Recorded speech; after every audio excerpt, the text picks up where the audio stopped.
Good morning. My name is Hayley Clements, and this morning I'm going to share with you some insights into the resilience of private wildlife ranches that we've learned through two major disturbances, rhino poaching and a global pandemic.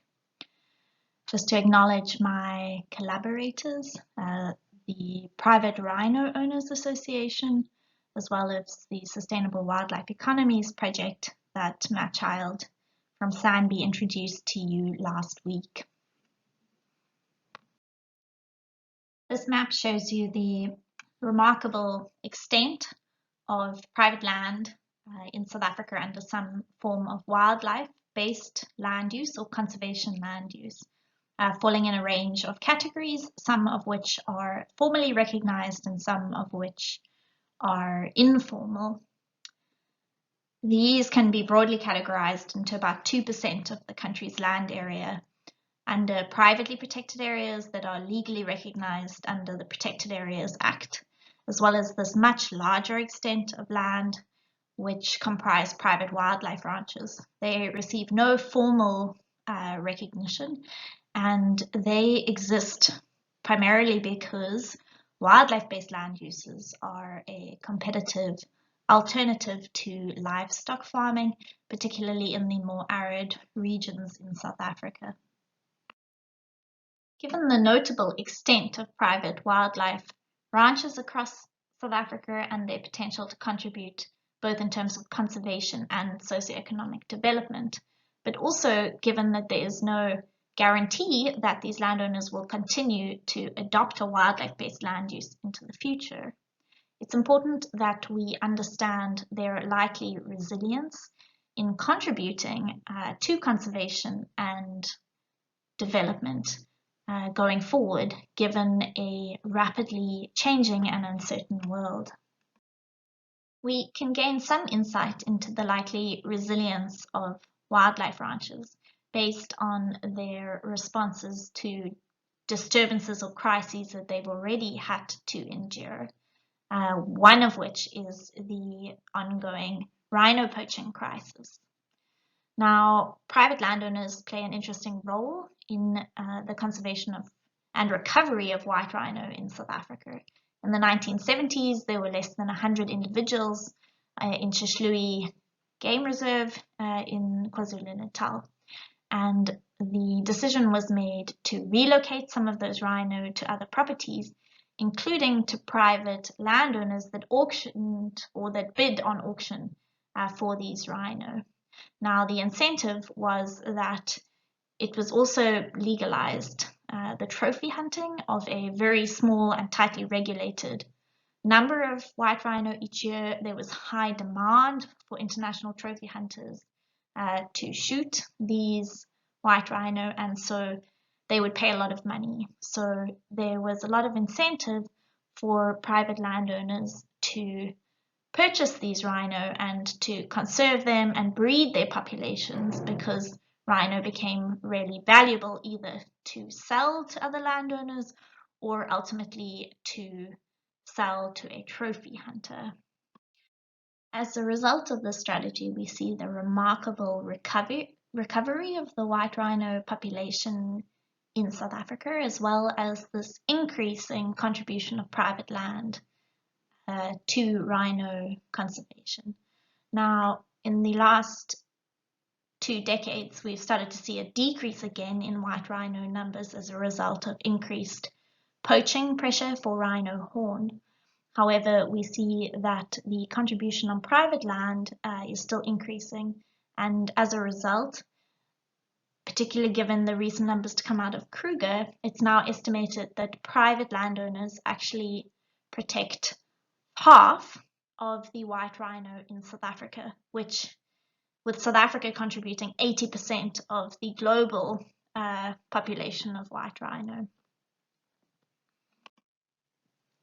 There is a concern, however, about what a changing benefit versus cost ratio to conserving rhino on private land might mean for their contribution going forward. This figure shows you the average value of a live rhino on auction which you can see has been increasing until the last couple of years, where it's come down dramatically to mirror a dramatic increase in the costs of protecting those rhino from poaching, which is now estimated to be on average 1.5 million rand a year on a property. So a decreased value of rhino on properties corresponding with an increased liability or cost of conserving those rhinos. So this raises important questions about how private landowners are responding to the poaching crisis and this changing cost-benefit ratio.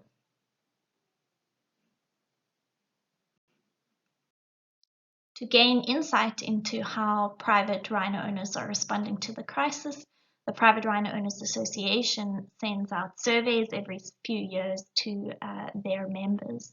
And from their responses to the survey, we were able to do multivariate statistics to cluster the 171 rhino owners that responded into three major types of response to the poaching crisis. The first group of landowners, which is about 28% of all landowners, were responding to the crisis by disinvesting in rhino, which is the major concern that landowners would be doing this. So they were selling rhino and intending to sell more rhino in response to the crisis. They were, however, also increasing their security costs for their remaining white rhino. The business as usual strategy or response was adopted by just over half of landowners. These are largely the ecotourism reserves that have quite low densities of rhino, and they were neither buying nor selling. They were just increasing their security and trying to protect their rhino as best they could. By contrast, the investor category, which is 15% of rhino owners, were actually, in response to the crisis, buying more rhino and more land on which they plan to have rhino, as well as moving rhino to an alternative, safer site. So essentially, these landowners were purchasing the rhino being sold by the disinvestors, and they were also significantly increasing their security costs. So we see this interesting diversity in responses to the poaching crisis, and somewhat reassuringly, we see that the majority of rhino owners are not yet disinvesting from rhinos, and in fact some of them are investing, meaning that we are not seeing a decrease in the total number of rhino on private land, but rather a consolidation onto fewer properties. This then raises interesting questions. One concern is that landowners may be investing in the hope that rhino horn trade becomes legalized, in which case they could benefit financially from harvesting horn from their rhinos, dramatically shifting again the cost-benefit ratio. If horn trade does not become legalized, there's a concern that they may ultimately disinvest as well. So while at the moment we're seeing that this diversity of responses to the crisis is contributing resilience to rhino conservation in the country through this growing contribution of private land to rhino conservation, it's yet uncertain what the ultimate outcome will be. It also raises interesting questions about these two quite different models of rhino conservation. Of course, the Kruger, which is the stronghold for white rhinos, currently conserves over 3,000 over a very large extent, but is also experiencing dramatic poaching rates and is not able to spend nearly as much money on rhino security per rhino compared to the average private rhino owner. Really a dramatic difference there in their security costs. And this is reflected in the much lower poaching rate on private land. But then again, these are much smaller populations of rhino in much smaller land areas. So really a fragmentation of the rhino population and questions over what the ultimate implications of that are for conservation So we're protecting rhino numbers, but not necessarily wild rhino in the sense of the Kruger. So really interesting questions here about what we want to be resilient going forward. In addition to an ongoing poaching crisis that private wildlife ranchers are having to endure, last year they were also hit by the global pandemic. Now, these are headlines from newspapers or news articles last year that won't come as any surprise to you. Alarm about what the lack of tourists as a result of the pandemic would mean for conservation in the developing world, in our national parks, as well as across our wildlife ranches. And quite a lot of work coming out quantifying the impact of the pandemic on conservation.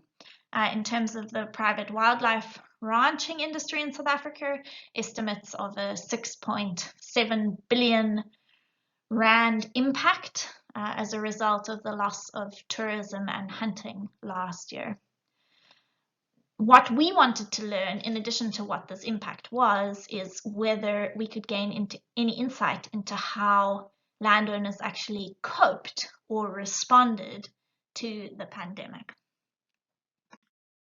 And as part of the Wildlife Economies Project, we interviewed about 100 landowners through a team of recent graduates in the Eastern Cape province. And the first thing that's notable is that the extent to which they were impacted varies notably across wildlife ranches, which causes us to ask, well, why were some worse impacted than others? We also asked landowners which of the activities which they undertook to generate revenue on their property were worst impacted by the pandemic. So first you can see there in the blue bars which activities were most commonly undertaken by these 99 properties. And we can see there that trophy hunting was undertaken on the majority, as well as biltong hunting, followed by wildlife breeding and ecotourism, as well as venison, and notably that about half of the properties also generated revenues from livestock. The yellow bars then show you the percentage of properties undertaking an activity that said that activity was the worst or one of the worst impacted by the pandemic in terms of loss of revenue.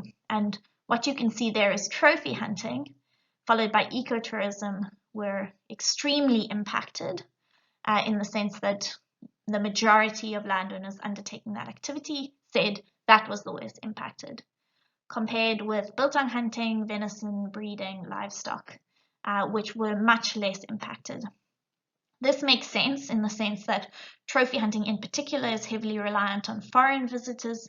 Ecotourism requires visitors and in many cases foreign visitors. Biltong hunting also requires visitors, but they are largely local visitors. And then of course the other income sources don't require visitors. Based on the relative contributions of different activities to the total revenue on wildlife ranches, we were able to identify 4 distinct types of wildlife ranches that were characterized by different business models.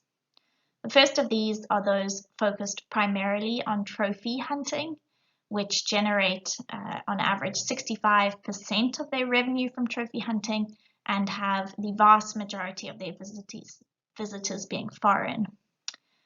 Ecotourism focused reserves similarly have a high percentage of foreign visitors, and about 83% of their revenues on average is generated from ecotourism. Both of those business models do also generate revenues from other activities, but to a much lesser extent. By contrast, mixed wildlife ranches had a much more distributed revenue generating structure, making money from ecotourism, biltong hunting, trophy hunting, and venison, and also a much lower percentage, only about 30% foreign visitors. And then finally, we have those reserves that generate about half their revenue from livestock, and then the other half from a mix of wildlife-based land uses, particularly ecotourism. And what we found is that there were distinct differences between these business models in terms of how badly they were impacted by the pandemic, with those focused primarily on ecotourism and trophy hunting having a much higher proportion of their revenue lost in 2020 compared to the mixed wildlife ranches, and particularly those that generated revenues from livestock and wildlife, corresponding to our earlier findings that these other revenue generating sources were unsurprisingly much less impacted by the pandemic than those reliant on predominantly foreign tourists and hunters. In addition to gaining insight into what influenced the extent to which they were impacted by the pandemic, particularly regarding their revenue generating strategies, we also asked landowners what were their key coping strategies last year. And unsurprisingly, many of them said they really cut down on running costs, started no new projects, etc. But interestingly, many of them said they shifted their marketing focus completely from foreign visitors to attracting local tourists, or shifted from trophy hunting to local biltong hunting. Many of them also scaled up or started agriculture to generate revenues, and many also shifted focus away from trophy hunting and tourism to the other wildlife activities, with many, for example, mentioning that they started processing and selling their own venison. It was nice to note that several also mentioned the importance of supporting their staff, for example, managers taking salary cuts so that other staff didn't have to, putting staff onto different shifts, or shifting their role from tourism to other work on the farm to ensure that they retained their jobs. And 11% of them also emphasized the importance of other income sources to enabling them to survive last year. So what we see here is really this quite remarkable adaptive capacity of these landowners. They're diverse in the types of activities that they offer. They're also diverse in their responses, but they weren't just passively impacted by the pandemic. They strategically assessed what their options were, and they adapted their business models to ensure that they generated at least some revenue to tide them through the pandemic. So what can we learn about resilience from poaching and a pandemic? Well, resilience theory would tell us that diversity is important for resilience, because increased diversity gives rise to increased response diversity to disturbance. And we certainly see high diversity in terms of landowners' business models, but also how they respond to crises. In addition, we see that they are highly adaptable, whether that's buying or selling rhino in a response to a poaching crisis, or scaling up or down various revenue streams in response to a pandemic. Now, this, of course, can be good or bad for conservation. Buying rhino, arguably better than selling rhino. Shifting to livestock, good for maintaining revenue streams during a pandemic, but questions over what the long-term consequence of that shift back towards domestic stock is for the contribution of wildlife ranches. So really, in terms of building resilience of private wildlife ranches to contribute both to socioeconomic development in this country, but also to conservation, we need to promote this diversity, but also recognize that these landowners are going to be highly adaptive, and so to design policies that incentivize responses that are good for conservation and livelihoods. Thank you very much for your time. I welcome any questions, reflections, feedback, etc.